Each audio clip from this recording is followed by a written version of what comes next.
12 ज्योतिर्लिंगांपैकी एक घृष्णेश्वराचं दर्शन घेऊन वेरूळच्या लेण्या बघायला आम्ही बाहेर पडलो. तर आम्हाला काय सांगण्यात आलं की लिंबू आणि पाणी सोडा.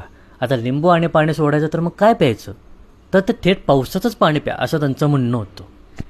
मग प्रत्येकी एक किडनी आणि जवळपासचा सर्व ऐवज गहाण ठेवून आम्ही एक छत्री भाड्याने घेतली. पण इतकी महाग छत्री भिजली तर किडन्या परत मिळणार नाहीत या भीतीनं आम्ही ती छत्री न वापरता तसंच भिजत चालत राहिलो.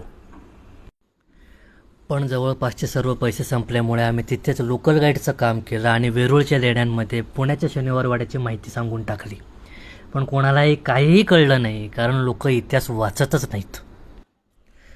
आतमधली शिल्पकला बघून भारावून गेलो. भारी वाटलं. आपला इतिहास किती भारी आहे यार. आणि आपण आत्ताच्या आयुष्यात काय करतोय, हा असा सगळा एक्झिस्टेन्शियल क्रायसिस घेऊन आम्ही बाहेर आलो. तर बाहेरच्या मोमोजवाल्यानं आम्हाला सांगितलं की आत्ताचं आयुष्य म्हणजे केवळ आणि केवळ मोहमाया आहे.